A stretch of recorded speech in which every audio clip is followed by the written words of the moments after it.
Hey there, it's Dr. Jennifer Bird. I am doing story time, but I'm doing something a little different today. So it's not the same kind of story time. A couple people have asked me to comment about the Israel-Hamas situation. I'm not a politician, I'm not a political scientist. I don't do foreign affairs. I don't know foreign relations. I'm a biblical scholar. And so I've gathered some resources. I'm going to read some things from some other people who I trust and respect, and I'll share a few of my own thoughts about the situation. And as a biblical scholar, I will comment as a biblical scholar about biblical content that does actually play into this situation. And I will share some resources that I think you all might find helpful. So a little bit different today. So here we go.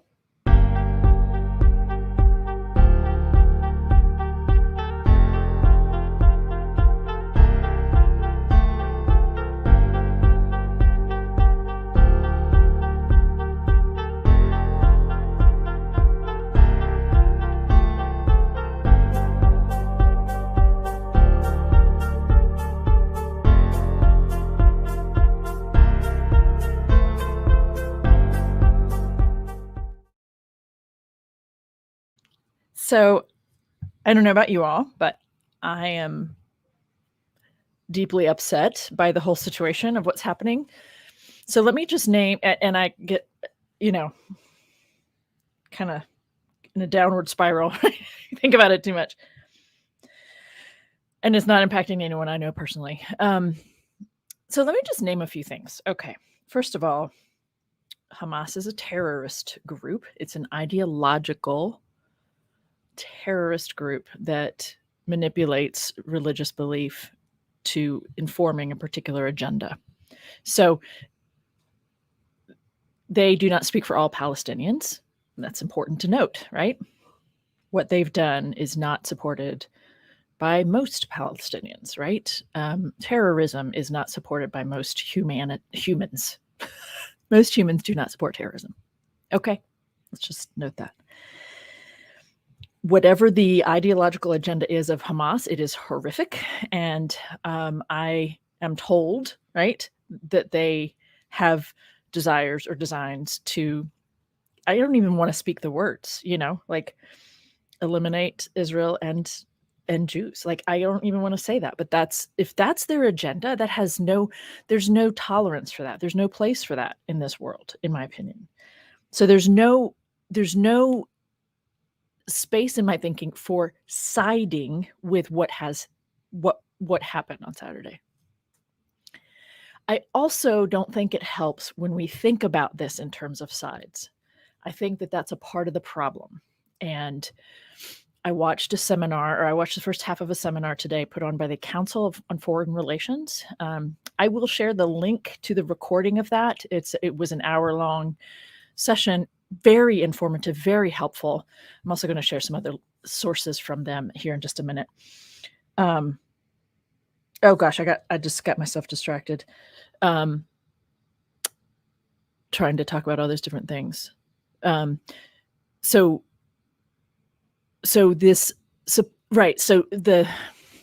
the idea of us versus them is actually at the root of all of this, right? 3,000-year-old ideas are undergirding this. This isn't just about the formation of the attempt to form a state of Israel after World War II. This isn't just 100 years old. This is 3,000 years old. Okay, that's the biblical scholar in me speaking.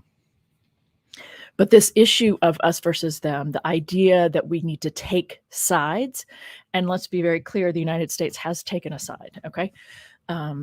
A symbolic gesture, pretty strong one, of moving an aircraft carrier battleship into the Eastern Mediterranean, I think on Monday this week or Tuesday. That's a symbolic move, but it's also very strong. We have people in Congress wanting to put more financial aid behind Israel specifically. So sides are being taken, right? And that isn't the way that this is fixed. This isn't addressed that way, right? it is important to note that this isn't about just Israel and Hamas. This isn't just about the issue of not having resources and people, this age-old issue. It's political. This is a political proxy war, right? That Iran is behind Hamas, essentially creating a distraction to try to pull Israel into a space where they won't be able to make other political moves. So, and that's why I'm going to share the link to the video when it does come to me, which I think I might not get the link to that until tomorrow. But so let foreign affairs people talk about foreign affairs. But it's all kinds of messy, Iran backing this to distract here, to do that, to make this and that, and all the different things, right? And it's also worth noting that I think of lives lost as tragic. I don't care about identities and ideologies. When you're talking about lives lost, when you're talking about kidnapping people, when you're holding people hostage, I don't care about their identities. I care about them as human beings. And so hundreds of lives were ended in the last week unnecessarily. That is what I care about, right? When you get an extremist movement backing something like this, and you have an ideology in a religious system, which is part of what's going on here, and you have one of the players who in the mix who doesn't see the loss of life as tragic, but sees it as creating martyrs, that's really powerful and very dangerous. And that is a piece of what is happening as well. Okay. So when you think of, I'm just not very comfortable in saying these things like publicly like this, because it's just so complicated. And I'm not a scholar of these things. When you think of Iran supporting Hamas and knowing that there are going to be lives lost and retaliation is going to happen and that will cause more lives to be lost, their idea or framework that helps to justify it is this idea that people dying for this cause are martyrs and that there's a reward awaiting them in heaven. And so that's a piece to keep in mind. Okay, what I'd like to do, I'm going to share the link to a post. I'm sorry, it's a really long link and it's on Facebook, and I know not everybody's on Facebook and whatever, but I'm sharing it because I'm going to turn to it and read it. Oh, I don't think the whole thing went through. Okay. I want to read. So this is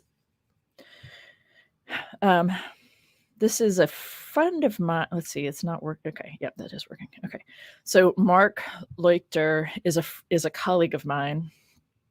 He's a Hebrew Bible scholar, and he is sharing a post from one of his colleagues. Okay, I'm going to read all of this. I know you can read for yourself, but this is the story time part. Okay, as I'm reading these things, as a way of sharing some thoughts for you to make sense of some of this. So Mark said, "My friend and colleague Brian, one of the wisest and most decent people I've ever known, with thoughts that I want to share with you all. Words like these are necessary to keep us grounded in a world that can still, in some way, make sense." So, of course, I want to highlight that Mark himself is a Jewish man, and he is trying to promote understanding, right? He's not trying to, this isn't about the state of Israel. This is about humanity and human beings. So here's Brian's post, which I found to be quite well said as well. "There may be a distinction, but there is no dichotomy between ends and means. If your means are despicable, I'm probably going to have a problem with your ends. Binary thinking, right, which is what the us versus them falls under.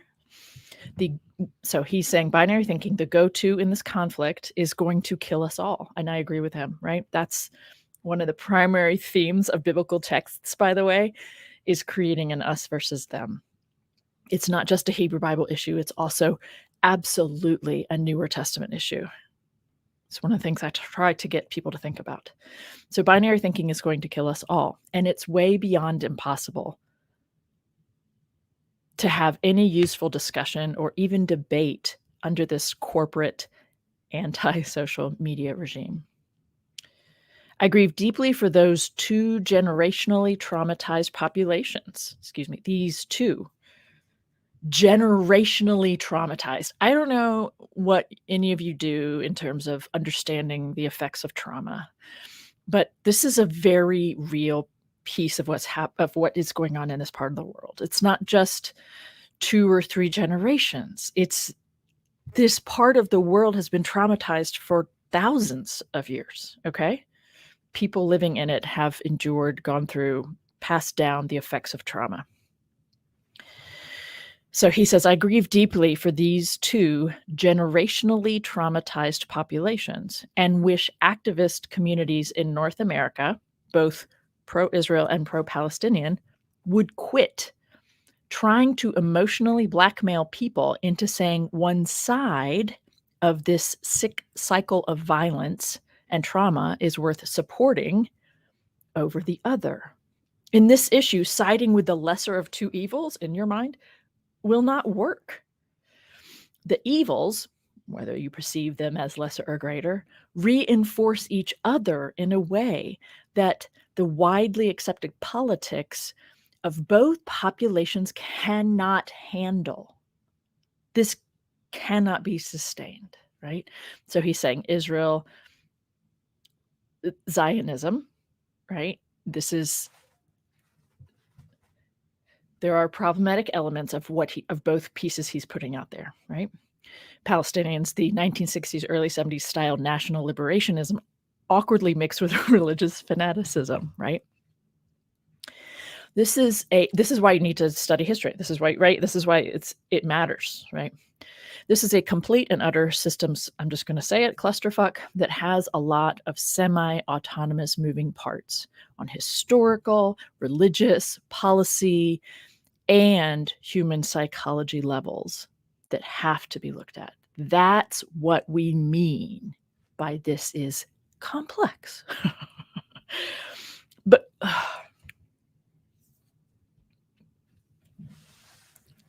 But gunning down concert goers, kidnapping grandmothers, and sexually assaulting people and sexually humiliating them in public is not complex, it's evil. Daily repression of ordinary Gazans is not complex, it's evil. I can't even think about what has happened in the way Israel has responded and cut off all resources. It's just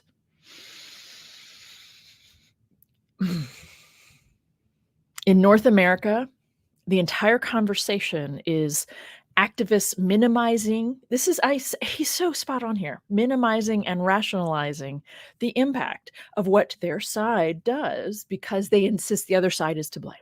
Nobody will take responsibility for their own shit because the other side is worse or they started it. You know, at this point, it doesn't matter, right? That's kind of what he's getting at. It doesn't matter who started it. Or our side can only take responsibility when the other side does first, right? Like this is what's been happening. And two-state solution conversations end up getting derailed by this kind of stuff. I don't even know if two-state solution is actually going to fix it. But anyway, because where they draw the lines. Okay. And so here we are. The fucked up cycle continues. There will be massive retaliation on an already desperate population, right? That is, he wrote this on the 9th. It is now the 12th, and we have seen that begin. Members of that desperate population will retaliate, and on and on and on. One of the most disheartening things I heard from Israelis during the Gaza War of 2014, a picnic compared to this, was they felt stuck. And this is what it comes down to, I think. And this is why I'm sharing this. They were well aware that Israel had problems to correct, but felt stuck by the security situation. Activists on either side in North America who are not directly impacted, you are on mute as far as I'm concerned. You have nothing to add unless you're focused on how to get these two, both of them, it's not just one, both of them are historically oppressed populations. Historically, we can talk about the I keep wanting to point out Israel does have one of the largest militaries in the world, but that doesn't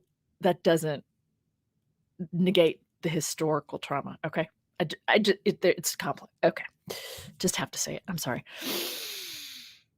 Unless you're focused on how to get these two historically oppressed populations who were deeply hurting and traumatizing each other unstuck, and instead want to go on about security and who the real oppressor is or demonize one side or the other, I can't take you seriously at all. I am on humanity's side. And whatever created the horrors we saw over the last few days is inhumane, and it all needs to stop. I don't actually know this gentleman. We've not met yet. I'm hoping to meet him someday at a conference, but okay, so I want to be very clear that I see this as a 3,000-year-old issue. Right, I do. I think of it that way because it helps me to see that it's the current policies and the things that have come to be, they didn't come out of nowhere. And I am not interested in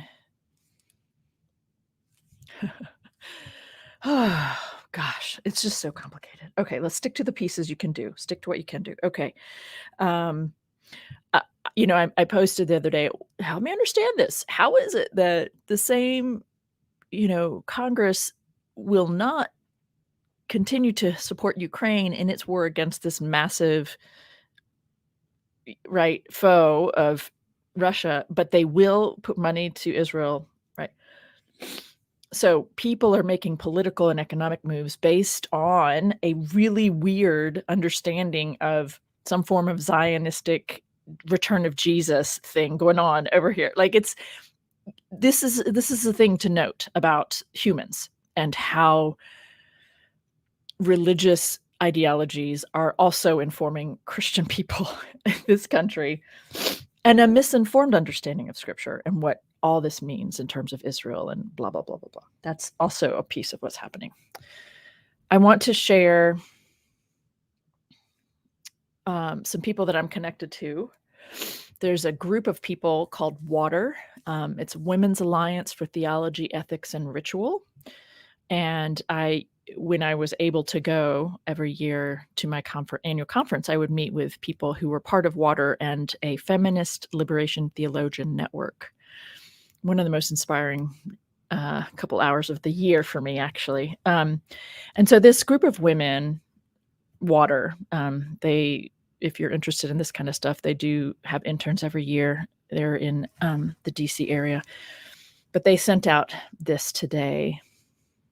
WATER Weeps. So the collection, these people, this is their response. As we grieve, let us make peace. As we make peace, let us grasp hands in hope. As we grasp hands, the children will see the love through our tears. WATER grieves, hopes, loves, and weeps for peace. The same director of that foundation sent this. I think I need to share this image with you.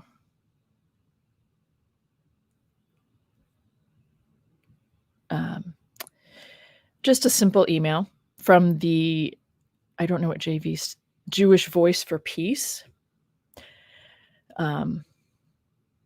We call for an immediate end to the violence. That's all. Just that, right? I think it's significant that it comes from a Jewish rabbinical council, right?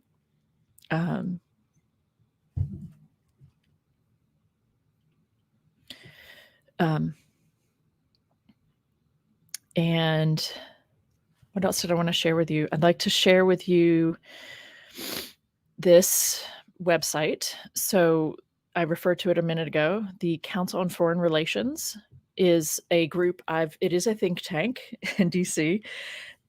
Nobody is without bias, but I trust their bias. We all have them. Their intention is to be even-handed and fair. Yeah. So, so is that of NPR, but NPR is still way too Israel friendly for my comfort. Because it's complex, not because I'm anti, because I don't want Israel to exist. Okay, this is why I don't want to talk about it. Like, I don't want any word to be taken out of context and me to be misunderstood. I've been following the Council on Foreign Relations for about a decade or so, and they have. I recommend them to any of you who are interested in these issues. They break it down in lots of different ways in terms of the content that they try to make available to people. So there's, you can look in terms of topics. Human rights tends to be my go-to, or you can go, they have some really interesting podcasts. There's one called Why It Matters. I love that kind of stuff, right? Like, yeah, why you should care about X, Y, or Z and how complicated these things are globally speaking, and some of the pieces that are part of that conversation. And then for me, I get updates on their webinars that deal with religion around the world. So I highly recommend them and their website if you're interested.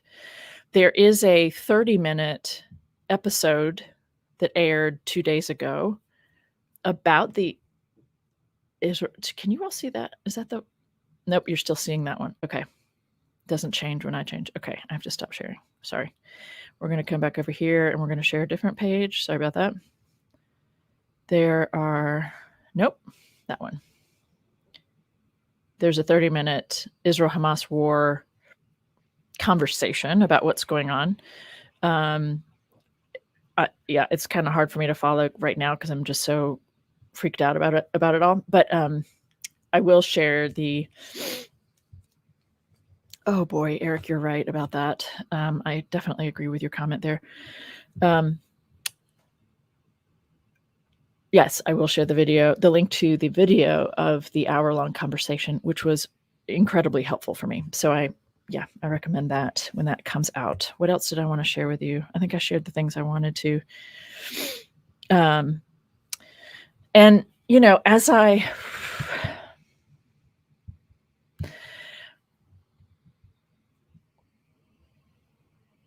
Yeah. Okay.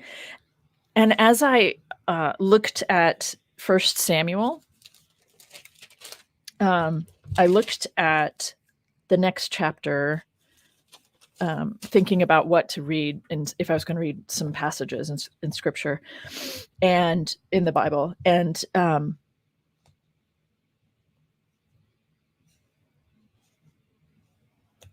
this is what was next. Chapter 4 of 1 Samuel. And the word of Samuel came to all Israel. In those days, the Philistines mustered for war against Israel, and Israel went out to battle against them. So I'm reading a story that was written down 2,800 years ago or so, 2,500 years ago.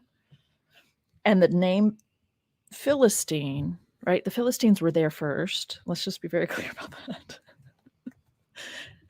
And the people who are being called Israel in this story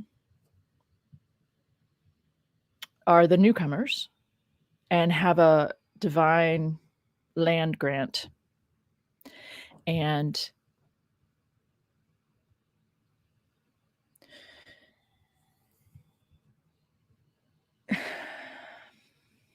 it's just so hard to talk about in public without being misunderstood.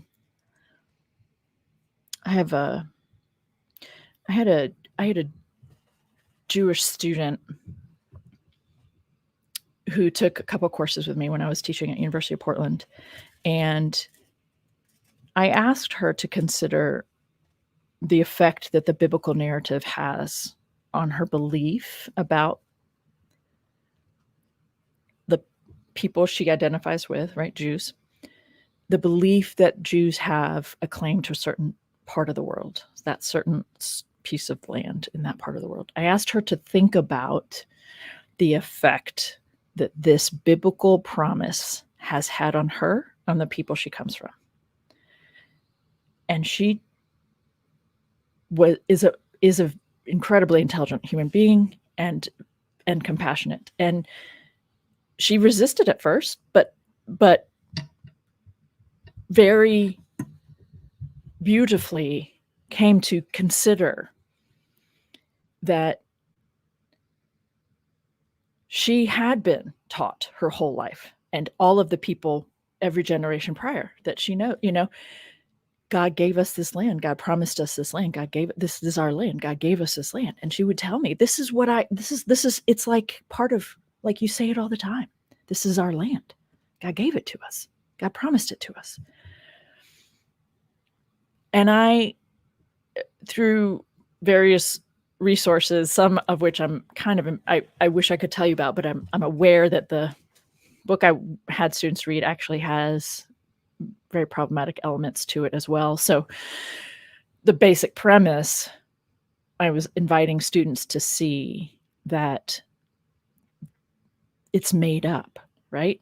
The promises that God gave to Abraham were made up. And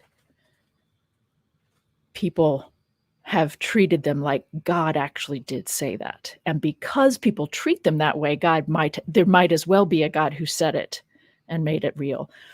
So people make it real because it's in this text that they treat as historically literal and accurate. And I look at these biblical passages that make it so fucking clear that there was somebody there first.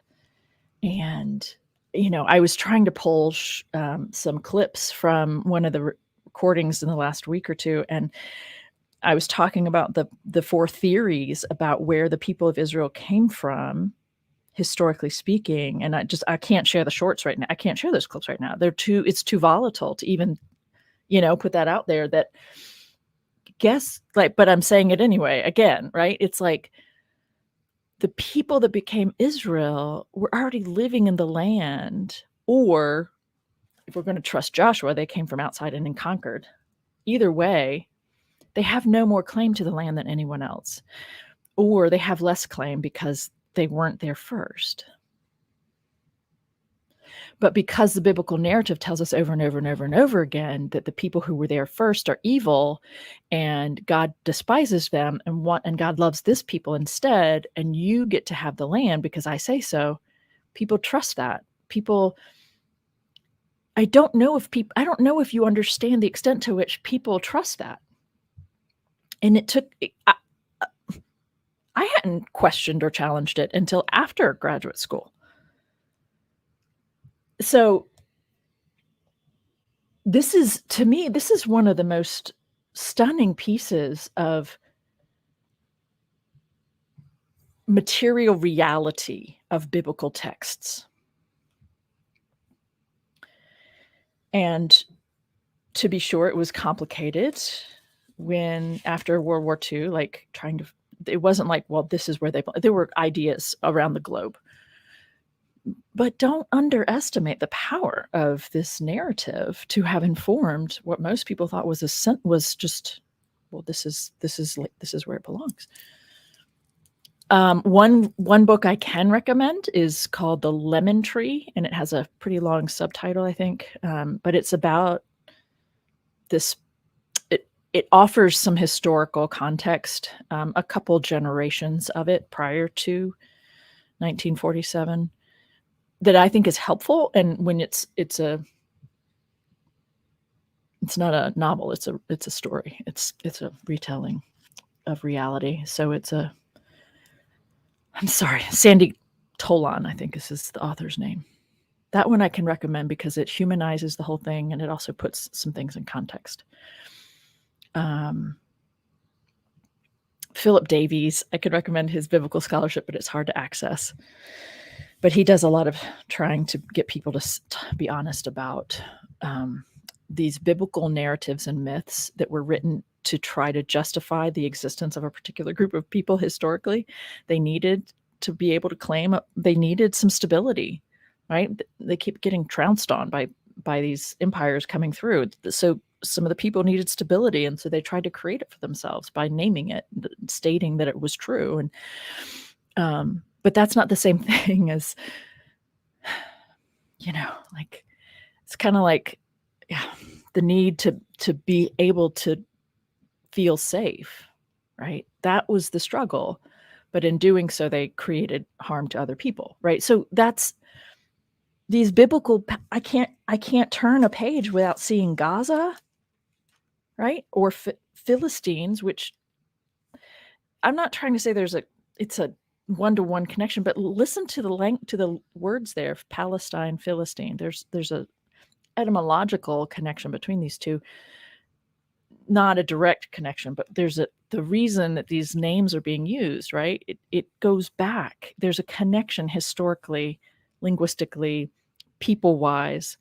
If you problematize the the a positive reading of biblical narratives and actually pull back and look at who are the people who've lived on that land. Let's talk about those people who have lived there. And you look at the descendants of the people who live there, right? And that it starts to look very different. And you start to think about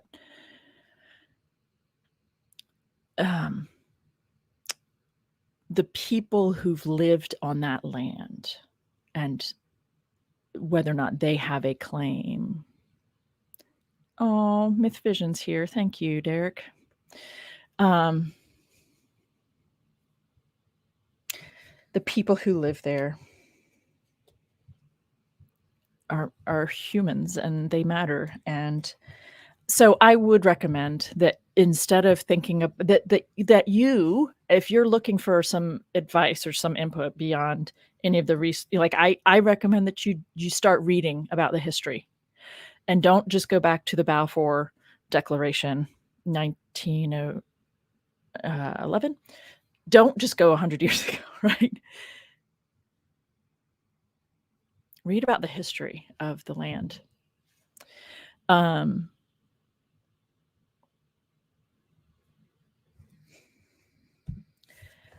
I think it changed my world when I finally considered that what I had just taken for granted, which is that God had made a promise to Abraham, 3 of them, and that all got passed along. I literally just took it for granted as real, even as a scholar, even as you see what I'm saying? Like, it was after I graduated and had defended my dissertation before I had stopped to question the validity of the narrative, specifically around the claim to the land that is 3,500 years old, right?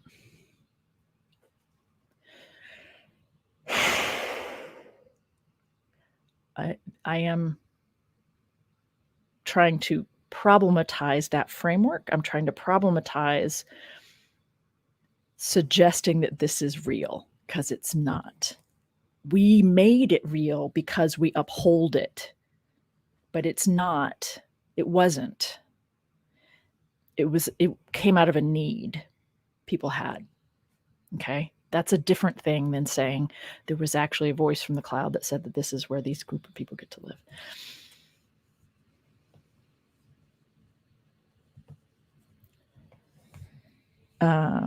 So I love my Jewish family, my Jewish friends. This isn't about me wishing any kind of ill will on any person. That is not what this is, right? I'm trying to talk about ideas. I'm trying to talk about the material reality of these texts that do still affect us. And I know that I hadn't taken it seriously, so I'm certain that most people in most churches have never taken it seriously, have never had a chance to reconsider what was going on there when those promises were made and repeated over and over and over again, and how that harmed the people who were there, how that has played out over the centuries since. Okay. I hope that makes sense. And I appreciate that there's some of you here today, stuck around, even though it wasn't a traditional or typical story time. I appreciate you being here. I appreciate your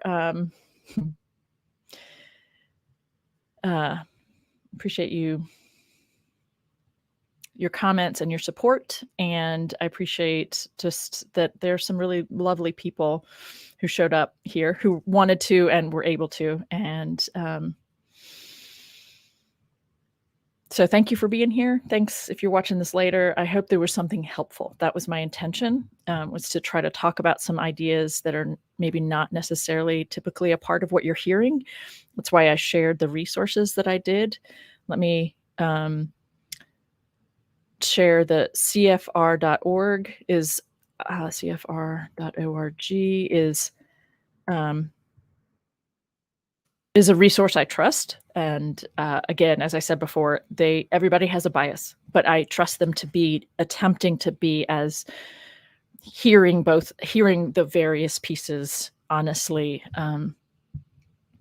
And I just really appreciated what they had to say today. So I will share that as soon as I can. Oh, yeah, Gabor Mate, I don't know if that's how you say his name. I think he's one of the most amazing humans. Yeah.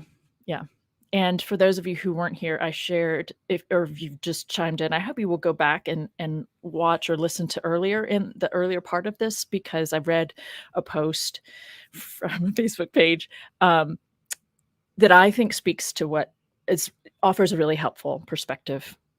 Again, I'm not